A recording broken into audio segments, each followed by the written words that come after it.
Nah, baik teman-teman, di sini saya ada 4 KDM yang saya akan terapkan hari ini. Yang pertama adalah menjelaskan keterampilan yang dilatih, itu keterampilan membuka dan menutup pelajaran, dan juga keterampilan yang kedua adalah keterampilan mengelola kelas dan keterampilan bertanya. Kemudian keterampilan mengadakan variasi dan keterampilan memberi penguatan. Kemudian ada keterampilan mengajar kelompok kecil dan berseorangan. Yang kedua ada komponen keterampilan yang diterapkan, yaitu menarik perhatian siswa, mendukung motivasi, meninjau kembali kejelasan, penggunaan contoh dan ilustrasi, keterampilan memberikan penguatan, mengorganisasi, mengadakan pendekatan, membimbing dan memudahkan belajar. Oke, inilah RPP saya.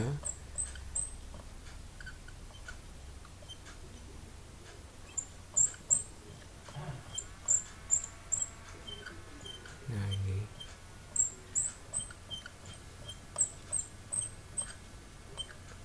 oke, langsung saja. Bismillahirrahmanirrahim. Assalamualaikum warahmatullahi wabarakatuh. Berjumpa lagi dengan saya, anak semuanya, untuk melanjutkan materi yang kemarin, motor bakar bensin. Sekarang kita akan melanjutkan materi selanjutnya. Bismillahirrahmanirrahim. Assalamualaikum warahmatullahi wabarakatuh. Di sini adakah yang tidak masuk? Oke, alhamdulillah tidak masuk. Alhamdulillah. Nah, sebelum saya mulai, tolong kalau ada sampah di bawah meja kalian, di sekitar kalian maupun yang Anda lihat ada sampah, tolong dibersihkan di bawah tempat sampah. Saya beri waktu. Oke, sudah, terima kasih. Oke anak-anak, kita lanjutkan materi yang keempat. Sebelumnya, baiknya kita berdoa dulu ya. Menurut agama dan kepercayaan masing-masing, doa, persilakan.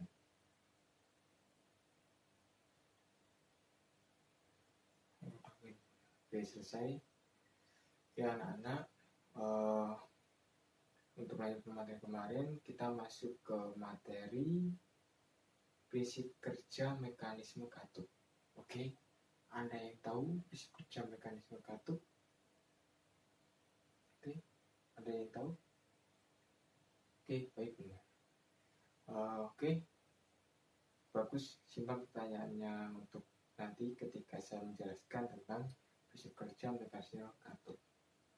Oke, baik anak-anak, selanjutnya saya akan langsung saya presentasikan lewat PPT. Nah, sebenarnya tolong disimak, nanti kita setelah saya presentasi lewat PPT, nanti saya akan bagikan kelompok, dan teman-teman nanti jika anak-anak nanti tidak tahu atau memang kurang jelas, tolong nanti angkat tangan dan bilang kurang jelas ataupun tidak tahu. Silahkan bertanya biar kita enak dalam berinteraksi dalam belajar, agar teman-teman juga mengetahui juga apa yang teman-teman capai hari ini.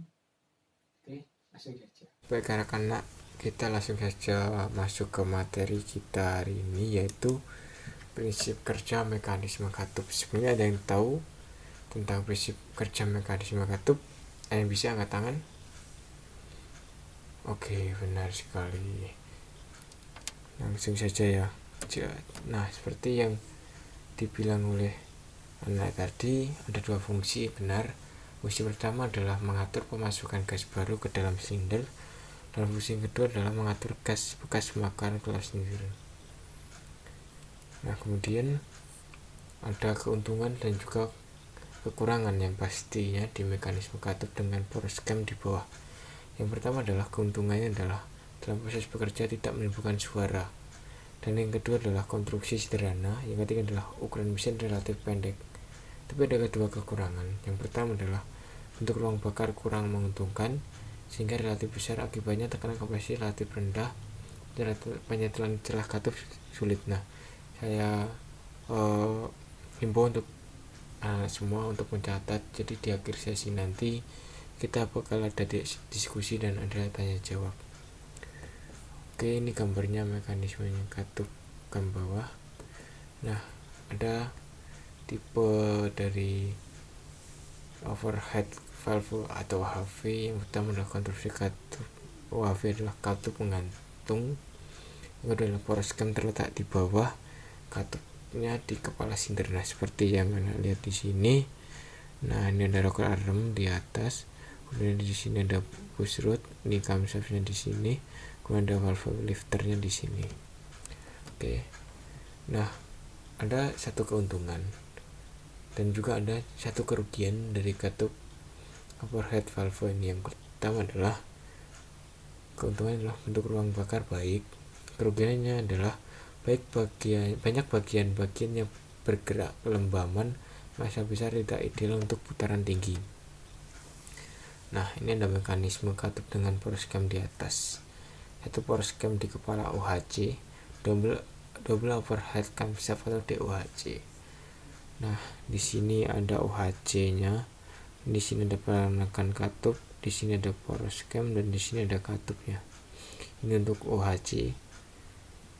Nah, yang di sini ada DOHC, yaitu ini tuh.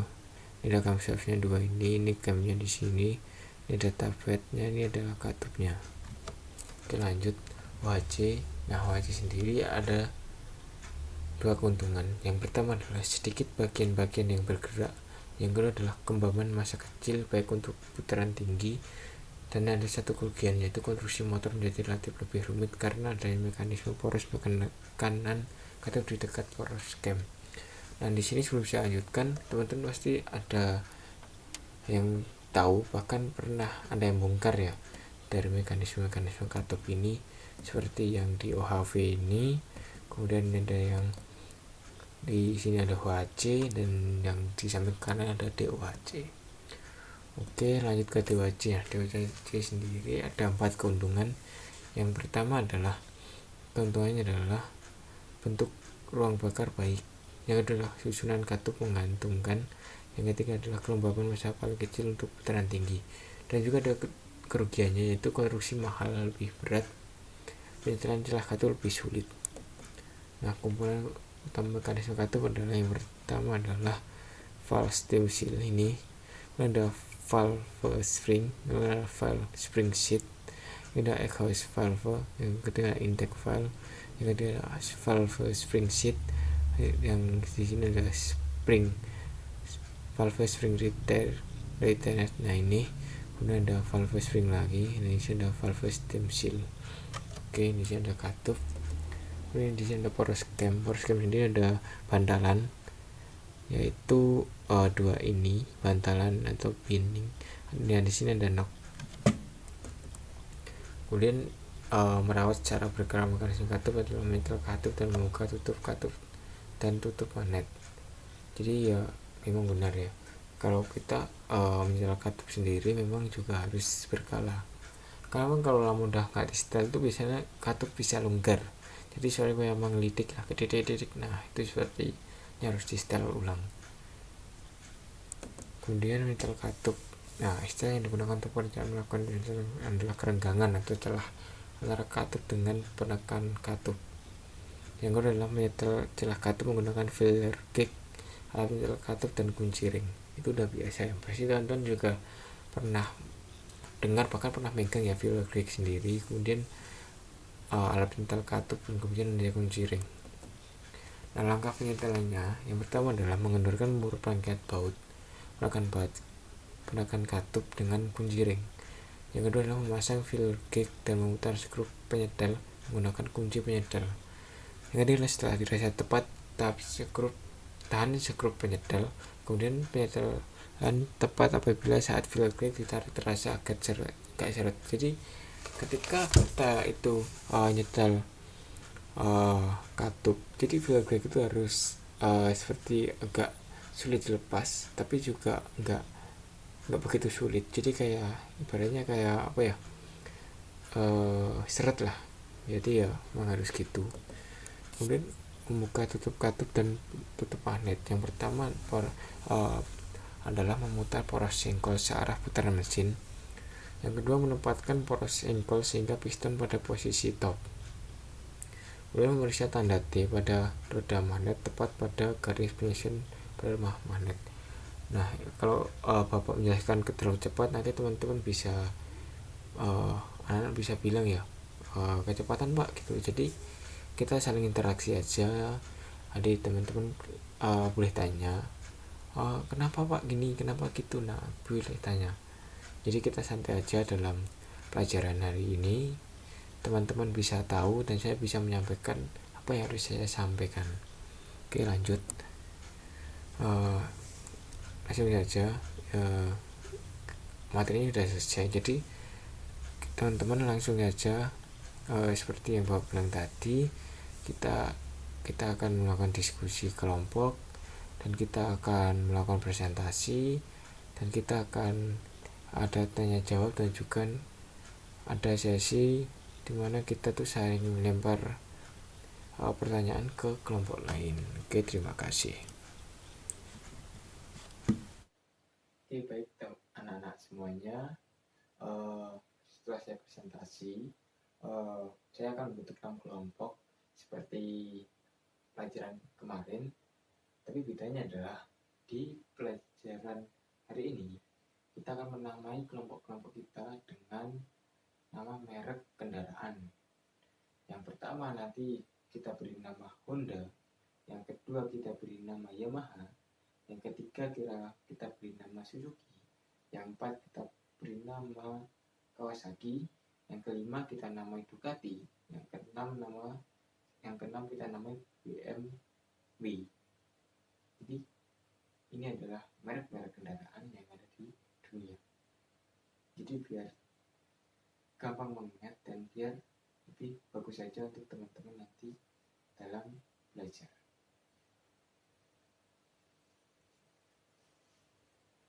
Saya akan membentuk 6 kelompok.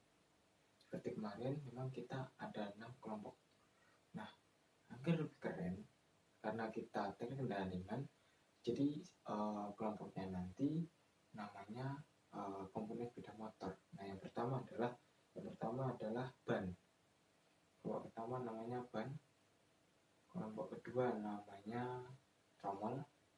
Kelompok ketiga namanya adalah velg. Yang kelima namanya adalah piston. Yang keenam namanya adalah shock breaker. Oke, dari 6 kelompok nanti seperti kemarin kita berhitung 1 sampai 6 udah ke belakang. Oke, kita mulai. Baik, setelah membentuk kelompok, silakan teman-teman memposisikan diri satu kelompok dengan satu kelompok, dan yang kelompok lain dengan kelompok lain 1 sampai 6 tersebut. Nah, bentuk senyaman mungkin, sebagus mungkin, dan seenak mungkin teman-teman. Tapi tetap sopan dan tetap menjaga ketertiban dan kerapian di dalam kelas. Oke, kemudian kita langsung saja. Jadi nanti sistemnya adalah teman-teman saya beri waktu 15 menit untuk diskusi, kemudian 15 menit untuk teman-teman presentasi, kemudian teman-teman juga ada waktu untuk teman-teman nanti saling tanya jawab satu kelompok dengan kelompok yang lain. Jadi biar teman-teman enak juga dalam mengikuti mata pelajaran saya. Oke, kita mulai. Langsung saja. Kelompok 1 ada yang ditanyakan. Oke, kelompok 2. Kelompok 3. Oke, baik. 4. 5. Oke, yang ke-6 yang tanya. Oke, silahkan dari kelompok 6 untuk melihat tanya dari kelompok berapa tadi? 2. Oke, silahkan. Nah, jadi benar-benar ketika katup itu longgar, jadi akan bunyi kritik lah. Nah, jadi memang harus seperti saya presentasikan tadi, memang harus selalu disetel secara berkala. Kalau tidak, ya memang performa mesin juga berkurang, juga akan bersuara berisik pada mesin kendaraan. Oke, jadi di setiap kelompok nanti silahkan dirangkum Jadi nanti kumpulkan ke saya minggu depan. Kemudian saya ada soal untuk individu, nanti saya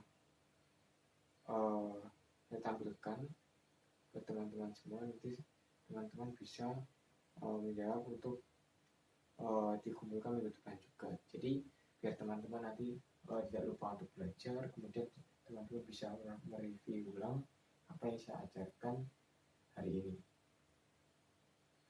Mungkin dicukupkan saja. Jika teman-teman sudah tidak ada yang tanyakan lagi, terima kasih. Semoga ilmu yang kita pelajari hari ini juga bermanfaat dan teman-teman juga bisa mempergunakan di keseharian teman-teman semua. Oke, sekian dari mata pelajaran saya hari ini. Jika ada yang ditanyakan bisa tanya saya waktu jam tidak jam pelajaran, nggak apa-apa, bisa pergi ke ruang guru, nanti tanyakan ke saya. Tetap semangat. Untuk mengakhiri berdoa, silakan. Oke, selesai. Abdul Kalam. Wassalamualaikum warahmatullahi wabarakatuh.